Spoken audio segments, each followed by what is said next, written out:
is only the second day of 2013, and a lot of folks are still thinking about their resolutions. Well, financial advisor Ken Mahoney says now is the perfect time to start the new year on the right financial foot. He joins us now, and thanks so much for being here at EBRU today, and Happy New Year to you. Happy New Year to you also. All right, let's talk about the new year. Just because we want to get off on the right financial foot, does that mean we have to live frugally? No, again, I think it's a paradox. Somehow we have to live abundantly without spending a lot of money. I know. All right, I know. You tell me how I'm going to do that. Well, again, sometimes the best times we've had, taking our two boys to a hike somewhere or going to the ocean. It doesn't cost too much money to do those type of things, right? So we could trick our mind. I mean, the problem we think is that we spend money and therefore we're going to have a great life. There's a lot of things we can do. Like they say, the old saying, some of the best things in life are free, and that's so true when it comes to finances. So it's a good idea to research some of those free things that are out there in 2013. Yeah, look, your public library, you're paying for that, right? You're paying for your taxes anyway. Why not go there and enjoy it? This is the time of the year where people get their credit cards and say, whoa, what happened here, right?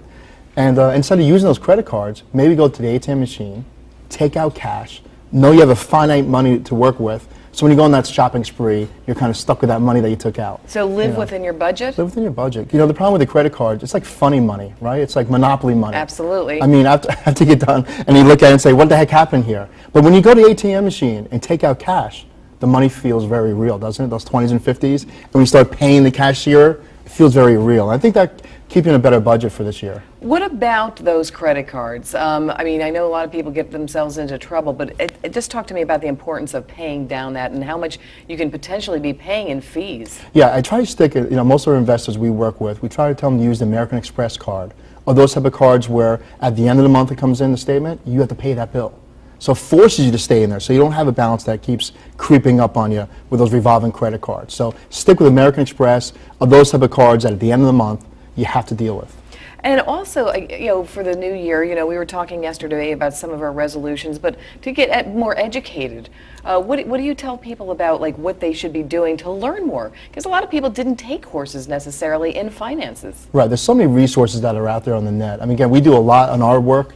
TheSmartInvestors.com is the site that I host, and we have a lot of articles that really break down some of the simplest things, because some problems we have with financials is the jargon. We don't understand the stocks and beta coefficients and all these things, but some of the concepts are very simple.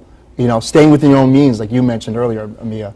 I mean, that's just a concept that just really works well now, and it'll work well throughout the end of 2013. And I actually did a little research myself. I checked out some of the stocks that are under $5, and I made a little investment. So that was one of my goals for 2013. Right. Any other goals you might suggest as somebody who might not be a financier? Yeah, I think really looking at it's so fun. We talk about retirement planning. And yet, vacation planning is so much fun, right? So when you step on vacation, you're on Facebook with your friends, you're on TripAdvisor, it's so much excitement going into that 1 week vacation. And yet, what is retirement but a 30-year vacation? So why not take this? Yeah, we hope that's the case, or 20 or whatever that is. But really take that same enthusiasm we have for planning that vacation to planning your own retirement. And you'll see that planning retirement can be a lot of fun, just like planning that week's vacation. What if you're one of those people that you've sort of identified yourself as a bad spender, you just don't know how to save? What do you do to break those bad habits for 2013? Okay, I have a suggestion for those viewers with that. Okay. Ready for this one? I got it. Okay, we look at our finances so rigid. You make $60,000 a year, and we spend $58,000 a year, we save $2,000. Okay. I'm talking about increasing your income this year, something that hasn't been talked about much. 2013. Okay. Now, let me give you an example. I have a friend who was an insurance adjuster by day.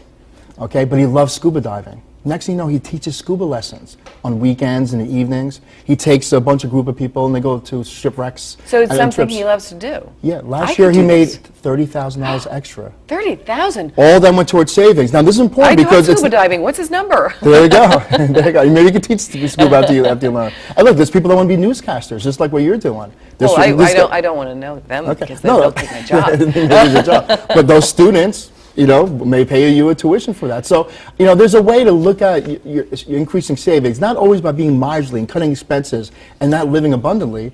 There's a lot of things we can do to raise our top line. And increasing your income is something I think could be one of your goals for 2013 for your viewers. And that extra increase, maybe it's $1,000 a month, maybe it's $500 a month, then go directly into savings. Now, I also want to talk to you about buying a car in the new year, because a lot of folks might need a new car. What are some of your tips for that, since that's one of the major expenses most of us are going to have. Okay, what I would suggest then, instead of buying a new car, first thing to do is spend $100 and get your car detailed. Okay. Okay, I've done this a number of times. You've done this, okay. Okay, and it works because, you know, we fall in love with the car all over again. You know, you're driving around and there's, you know, kids' cleats and the mud's in the car, and you look at it and now you want to get a new car because it smells so nice when you get it to the showroom.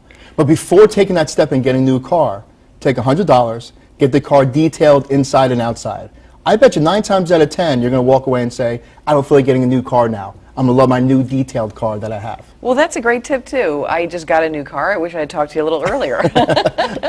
Well, listen, it was great to see you here. Good to And see you you also also. have a GPS for your retirement? Yeah, it's a new book I wrote, Your GPS for Your Retirement. And, you know, Okay. people can understand the GPS, right? You plug in where you want to Absolutely. go, and it kind of gets you there, and that's what the book does. Well, we appreciate all your time, and we hope you come back to see us here at EBRU today. Financial advisor Ken Mahoney, always great to see you. Thanks Great so to see much. you. Happy New Year.